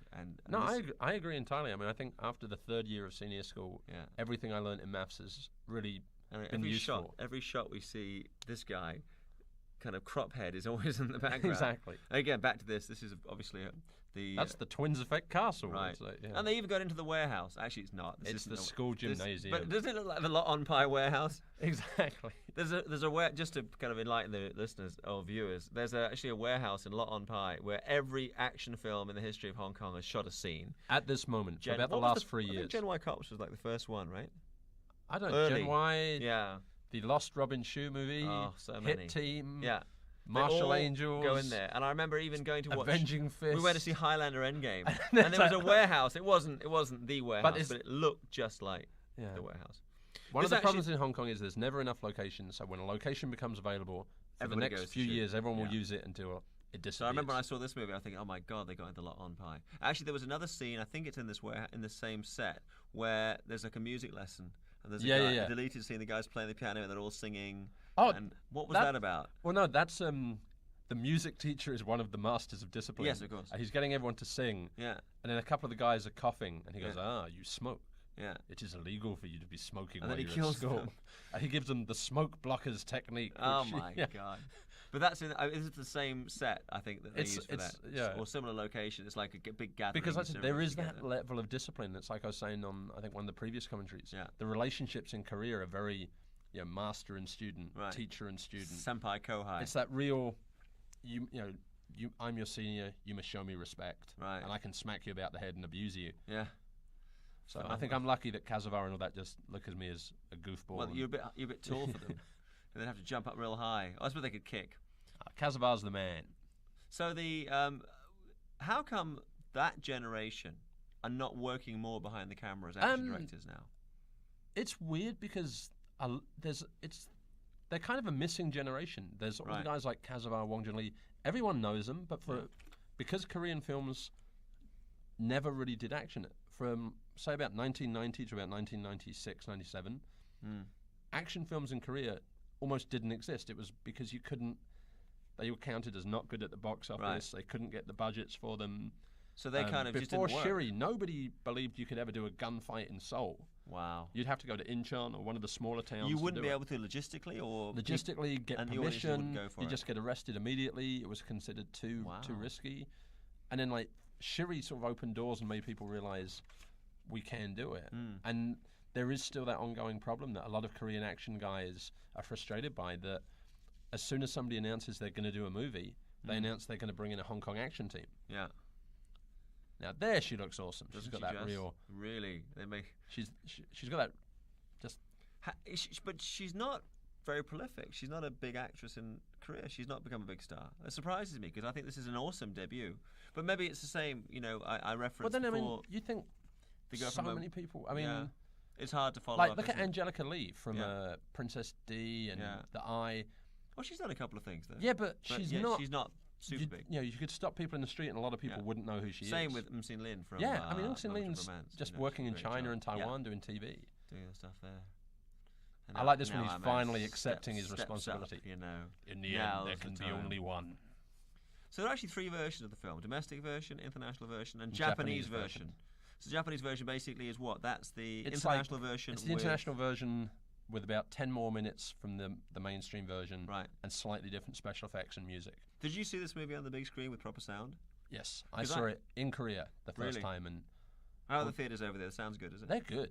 God. And they're enormous. They're like the old Hong Kong cinemas. You were at the premiere for the Medallion, right? Yeah. Oh, what was with that sound, huh? And it's stadium seating, and and that tent. Last time I was there, it was the Hong Kong premiere of Crouching Tiger, and it was equally bad. Yeah, but at least that was in the proper screening room. No, it was the same. Oh no, exactly the same. It was in that big barn, and the convention centre, and that was that. But so that's good that you got to see it in that format, because I felt this music is so familiar. It's like there's a million Hong Kong movies that had a similar kind of theme. Well, you know what's odd is that sometimes when you do see movies on DVD, like recent Hong Kong action films, you think, well, I'm glad I saw them on DVD, even though they had a limited theatrical run. It would have been a waste of time. With this one, I kind of miss. I would like to have seen it. And I may yet, but I'd love to see it in a theatre with proper sound. But then it's like what I miss now is that so many Hong Kong cinemas have gone. Yeah. Like when I first came to Hong Kong, when you first came, there was still the big cinemas where you could get the balcony seating or whatever, and you chose your little ticket, and you could basically sit there and eat an entire chicken. Yeah, or a dog, or whatever you wanted. Or some cuttlefish. You would just keep your culinary habits to yourself. But you could sit there and basically there were no rules. Now the ceiling, right, looks to me like an un-CGI'd ceiling of a studio. Am I being unfair? No, I know what you mean. It's because normally you see something on there, but they've got like arc lights and everything. It kind of looks like, well, that's the set. This very much looks like remember X-Men 2 with Lady Deathstrike. I mean, it's kind of. And that's why I think that the guy who's the designer and I presume the director working with the designer maybe have seen some old Marvel comics. I just love that when he goes out the window. Boom. Well, it's always the thing with these movies is like, how do you, when you've had some awesome action, how do you build up for the finale? So one thing they keep doing here is they keep upping the stakes. And well, I mean, you can tell in the full version, it's the 100-minute mark when he finally makes his stand. Right. This is great with the kind of floodlights. I mean, like... Because I said that was the original poster I saw, was just the scaffolding with the floodlights and the 3 characters on it, and I was like, what the hell is this movie? You know, you got like the wind Western blowing. music. Now they all come flying out Bish and Moo and this is great. Style, yeah. And you can see why people bought the film worldwide, though. I mean, if you just showed them this last... I'll just show them a trailer. I mean, 10 minutes, and they'd be like, what the hell? It's one of the movies where to cut a trailer for it is the easiest thing in... Now, I saw, actually, on the Hong Kong DVD, they have like an MTV with a band playing a song. Are they a popular Korean band? Are they like hip kind of Korean acts? Because they've got some very good music makers. Korean music is very, very strong. I mean, even in Hong Kong now, a lot of Korean music's caught on. Yeah. But I mean, I think it's just a case of Hong Kong, the music doesn't have that crossover. Okay, you've got the Mandarin crossover. But like even Taiwan, I mean, Taiwan's got like Tension, the Taiwanese Backstreet Boys, which happens to have a certain Jimmy Hong. How are they doing? As one of the singers. How are they doing that Tension? Pretty good. Still around? Yeah. Still around. Because I remember album number 3 or 4. Oh, that's great. I remember listening to the CD when they were in... And yet, surprisingly, never been marketed in Hong Kong. Odd, isn't it? Yeah. Hong Kong market, they're very much into local poppy idols, you know, with the canto pop. I like the way these guys, they're running normally and then there's minor bits where you can tell they're on a wire where they do something outrageous. Right.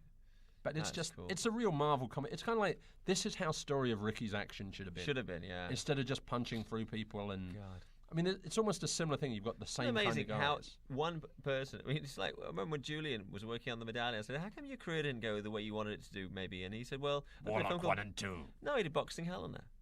and boxing Helena kind of was such a negative impression. It kind of put his career back a couple of paces. Same thing with this is a great shot. Look at that. I mean, Story of Ricky destroyed Fancy One. That's what I was about to say. I remember before the movie came out. Yeah, there's just that shot there setting it up when she goes into battle. But I mean, before the movie came out, he had so many projects on offer, and then Story of Ricky failing just set him back completely. Yeah. But I think that's that's something that as well frustrates me in Hong Kong now, that even with Twins Effect, they didn't really give the twins a chance to show what they'd learned. Yeah. There was one or two shots. I'll tell you what big problem that you have. I mean, not telling tales out of school, but any pop star movie in Hong Kong is time. Yeah. Like, I'm willing to bet for this movie, these people, these actors, were available all the time. You didn't have some idiot manager running in and saying, I'm sorry, they have to come and do an MTV. When I came with the Bravo crew, and it was like Gillian was there, and they made her leave to go to an awards and come back. Charlene came, was there for a couple of hours, didn't do anything, then she left, and then she had to come back again. It's, it just becomes time really management. Frustrating, and it's like, you get the best that you can. And I think, considering the twins can't really do martial arts per se, and no one had seen them do an action film before. I mean, the box office in Hong Kong speaks for itself. I mean, people got off on seeing them do it. You're right. I look at it and think, well, if we'd only had 100% commitment, hopefully they will have for Twins too. Because my problem was I didn't see the twins really do anything. It was, that was really exceptional. Well, some of the stuff, actually, the funny thing was, earlier in the film, they did more than later. When they had the pole fight, there's actually more. No, but that's what I'm saying. It's like it hinted at greatness, and it built up and built up and then stopped. I love the split screen. I like the fact that everyone now is returning to split screen. But this very much like as Ang Lee was praised for on The Hulk, was using that almost like the panels in a comic book. Well, actually, a lot of it's very similar to, if you look at the ending of Alex Proyas's Dark City. Right, that's a great movie, isn't it? That's you could kind of say that Matrix. It's more of a homage than just a homage. It's. But it's great. Look at this guy. His face really sells. He doesn't even have to do that much, but because he's such a good actor, he sells the fact that this guy is kind of the badass. And I always think that's half the battle with these things. If you've got somebody whose look kind of sells it.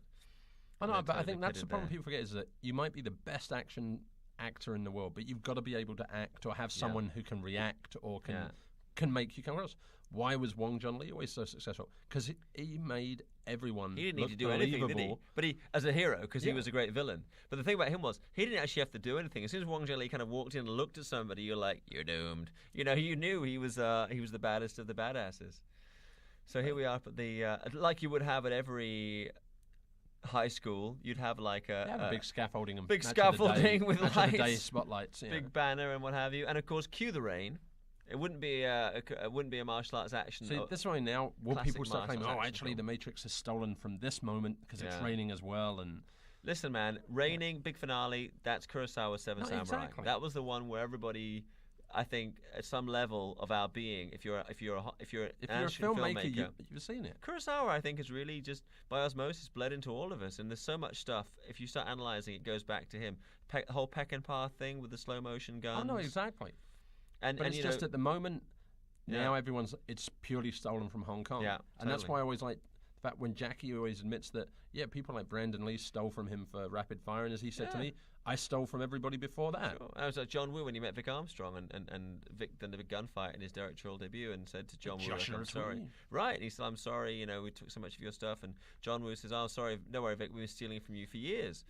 And I think stealing is not an appropriate term in that instance. I think, you can be inspired and influenced by films that you see. I mean, you're meant to make films in a vacuum? No, exactly. Write stories in a vacuum? I mean, this has been done before, so A Boy Meets a Girl and They Fall in Love can't cover that again because it's been covered. We were talking last night, weren't we, about remakes, and John Huston's great line, he said, I don't know why they keep remaking the good movies. Why not remake the bad ones until they get them right? Yeah, I mean, why remake The Italian Job and set it in America? You've got to wonder, haven't you? And not include any of the dialogue. That's an idea that only a Hollywood executive sitting in an office We've got the minis. They can be in the movie.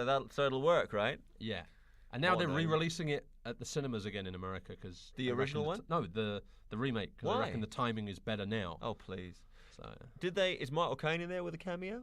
No, on TV he is. Is he? Edward Norton's watching him on TV at one point. And turns off the TV just before Michael Caine goes, "You're only supposed to blow the bloody doors off." Oh, so he's watching the Italian Job on TV? Yeah. Oh, that's kind of funny. That's kind of good. Just as you realise it's the Italian Job, he turns off the TV and goes out. He doesn't say that line? No. Oh, bummer. Never mind. But I mean, the showdown in the rain is the classic ending for so many movies. It is, isn't it? Because it works. Yeah. It adds to the drama. It adds to the impact when I'm hitting you or well, you're it's hitting at this someone. stage in all of our Korean documentaries, commentaries, that I actually mention Shakespeare. But I'm going to mention it here. There's a concept in Shakespeare. It's called sympathetic nature. Tell me about sympathetic nature, Mike. Well, I don't know. I don't have one. Many a true word spoken in jest. That's all your problem. You've got no. But sympathetic nature is when the atmosphere of the scene reflects the emotions of the characters. So, if there's a big dramatic moment happening, then you'll have rain, or if there's a happy moment, you'll have sunshine, and it's a key element in Shakespeare, and it's a key element in like a whole tradition. I mean, this is literature. just Dark City now. It's turning into Dark City completely. Except I don't remember there wasn't action in Dark City. No, but the look was there, wasn't it? It was I mean, extraordinary. Dark City, I think. Alex Proyas already directed the first Crow movie, didn't he? Yeah. Yeah. And one day there will be the commentary from Alex Proyas or the full documentary On the making of Dark City.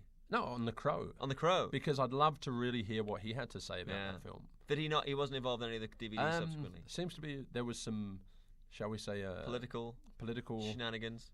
Yeah, I see. Behind the scenes. Yeah, but Dark City was an amazing. Dark City was movie. awesome. I think who turned me on to that of all people, Peter Poontang. He told me check it out. It's the kind of thinking man's Matrix. And Oh no, it is. It is good. But this is really kind of like talking about heavy metal. Boom. But you know what's nice is the way that they keep cutting back to the girl. Yeah. Because, again, it does. This is the one moment it does kind of anchor. This is your Highlander moment right there, that's baby. It. I mean, there you go. He's the Kurgan. You're a fan of Highlander? You were a Highlander fan? Big time. Yeah, I thought so, yeah, because of Sean, right? Give us a Sean Connery line from Highlander. I am one Sanchez Villalobos Ramirez, former metallurgist to King Philip of Spain, and I bid you good day. That's great. By the way, if you freeze frame that moment, when the girls are running away and all the kind of the sparks are coming down, those are real sparks in the rain, because you can see they're going, oh shit, whatever. In oh Korean. shit. What's oh shit in Korean? I'm not going to tell you. Come on. No. You don't know, do you? Never mind. But we'll test it out. But I think that's the thing. I mean, you know as I do, sparks and water, even on a supposedly safe set, it doesn't really inspire you to stand there and... It's not a good combination. Especially when you're filming outside. I think it adds a certain level of realism, of authenticity to the performances, though. People are like going, your act. I'm going to get fried.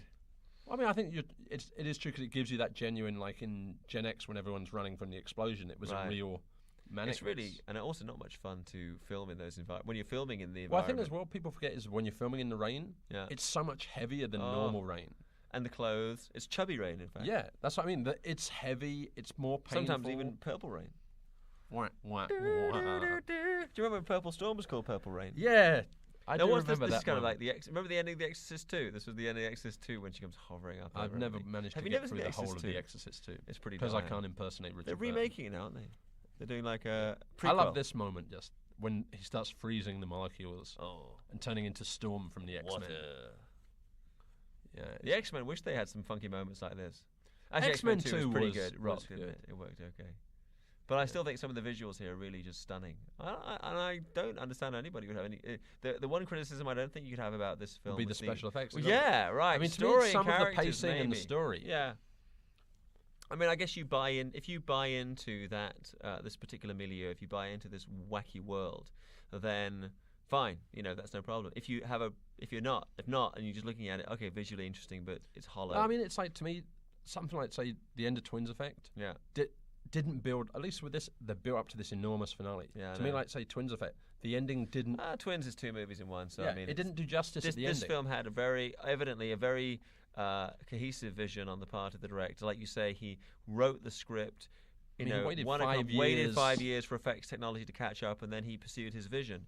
Whereas with many Hong Kong movies, not just Twins Effect, you have a director, action director, producer, the stars, and everybody's kind of pursuing their own vision. And not these days, one person doesn't necessarily have complete power over the film from start to finish. And so this, I think, is good because, I mean, love it or loathe it, this vision is what the director wanted to do. Oh no, I mean, and that's also what you're going to make because he stayed true to it. He didn't This is a great movie. Imagine, I mean, obviously, we don't have the good fortune to live in England anymore because it's so great, the weather and everything, and the diet.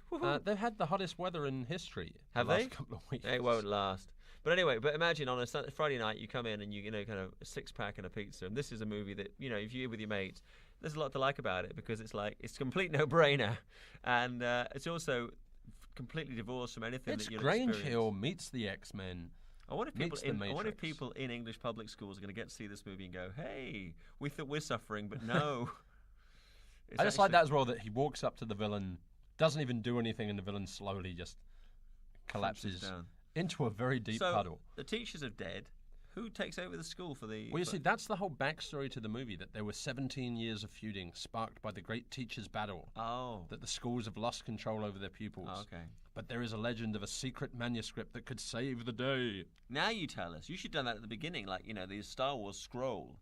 And there was a scroll. It was a period of civil war. Is there a scroll at the beginning of this? Yes, there is, but we were talking over about the weather. That's good. So he's out of it. This guy's become the hero of the hour. So where would you go with Volcano High 2? I'd get a guy called Tucker and a guy called Ginger. Would you call it Volcano Higher or Volcano Yet More High for the sequel? Not another Volcano High. Or Volcano Too High? But I just get a guy called Tucker in it. You have to have someone called Tucker Jenkins. Why? From Grange Hill. Oh, someone called Pogo. Oh, for God's sake. You used to watch that? Oh, of course. You were probably in it. Once or twice. I see. And the guy gets the girl. And then we go into the dessert, what we call in Hong Kong, we say the dessert scene, which is like something to kind of entertain and edify you after the film itself has finished. But I actually like the dessert scene. It works really fun, well. isn't it? It's a nice payoff. Totally. But even there, she looks like a real high school girl. She's not... It's kind of goofy. Yeah, she's not the goddess of... They're very smart. If you look at the casting, none of the other girls in the background are very pretty, and they've obviously figured out that's the way for me. This is great. The Jackie Chan payoff. But that's like a couple of years ago, I remember when... shall we say, somewhat unattractive young lady won Miss Hong Kong, and the two runners-up were even more unattractive to make her look good. It was that year where everyone... I see pretty girls. But this is just the payoff of payoffs. I like this. That he's telling him, I'm not dead yet. It's not over. So that after all, you think, the friendship is not going to work. They're going to face off. Actually, for this sequence, if you look at the behind-the-scenes stuff, you actually see this guy with the long hair. He actually almost caught his hair on fire with the sparks from the ceiling as he was flying around on wires. I just like the way as well. The hero suddenly has sunglasses on, to show how cool he is. Kind of a Wong Jing moment, isn't it? So, but I mean, you can tell the audiences were getting ready to leave, and we're like, it's going to be one last face-off, one last moment. I guess it paved the way for remember one of the Rocky movie ends like this with them about to box. Rocky 3, I think. Yeah. Gong. This was the one. Yeah. You can tell. I mean, you can see. There you go. You can actually see him going out. Now he's got his aviator sunglasses. He's doing the Matrix. It's the Matrix. God, I gave that a few times. I bet there should be an award for them. Any reviewer in England who watches this DVD and manages The Matrix meets Grange Hill meets Harry Potter meets the X-Men. We'll give an award. We'll send a free Brian will send a free DVD to any reviewer who manages not to mention The Matrix. Or what else? Crouching Storm Riders. Yeah, don't mention Storm Riders. Don't mention A Man Called Hero, or I will personally come to your house. Actually, there is a lot of similarity with Man. We didn't really talk about it, did we? There was a lot of crossover with Man Called Hero. I was not the biggest fan of A Man Called Hero in any way. Yeah. I think Storm Riders had moments, but Man Called Hero disappointed. The Japanese guys in there, the ninjas, were wearing those kind of Mao collar things, weren't they, as well? That's why I said Japan and Korea have a lot of very similar historical and cultural background. I mean, that's where 2009 Lost Memories. I want to get my son one of those. That's the girl from the deleted scene. In the deleted sequence. She is Shimmer's cousin. What else has she been in? My Dreams. Many a true word. You and that taste for kimchi. I just wish these were subtitled. It's sometimes the annoying thing when there's an outtake goes into the outtake now, but when sometimes it's the annoying thing when same way certain credits come up in English in a moment. So this guy's not in the film at all. Exactly. What is it? These are the deleted scenes, and they got the rugby shirt. What, these are deleted scenes, or just funny things they shot? I think, like anything, extra stuff shot and then played around with. Right. Now all the other teams are coming back to offering membership. Yeah, that he should be a member of the judo team, the rugby team, the kendo team. So now, music composer comes up with the RF Children, which is a Korean band. Yes, playing "Get a Life," Black, and had MB Gordy. They have some very strong, not just performers, but actually composers. Maybe that's our problem in Hong Kong. But it's true. Very few Hong Kong movies have memorable scores that are original scores for Hong Kong. I mean, that's true. You think of all the kung fu movies we watched where it was spaghetti western music Yeah. or Star Wars or wholesale. Jean-Michel Jarre in Snake And it Eagle wasn't even Shadow. being used in like an ironic way. Yeah. It was like it was just dumped on wholesale to kind of like accompany the action. But then I because remember there's when nothing else. you showed me the rough cut of like Gen X Cops and it had the Aerosmith. Oh yeah. And that Forgot about that. it worked so Didn't it well. work? And then when I saw the movie and it wasn't there, I was like, no, hang on. Because what was it was replaced with was not better than, or more appropriate than. And that was what, just the Aerosmith song. Just guys, no, that was actually the kind of what was it? Diving scene, the Eric skydiving Chang scene.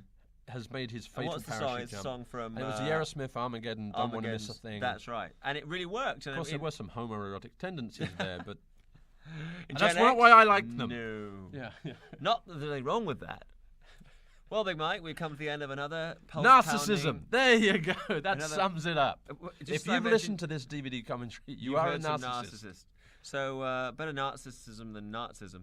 We've come to the end of another pulse-pounding DVD Well, I commentary. see by the clock on the wall that it's time to bid you one and all goodbye. In Volcano High, sum it up in one word. Fandabidozi. And I couldn't put it any better than that. This is I, Bay Logan, signing off here from MBS Studios Hong Kong. Thank you and goodbye. Say goodbye in Korean, Mike. Goodbye in Korean. This is James Mason saying good night and have a pleasant tomorrow. And Sean? Sidious.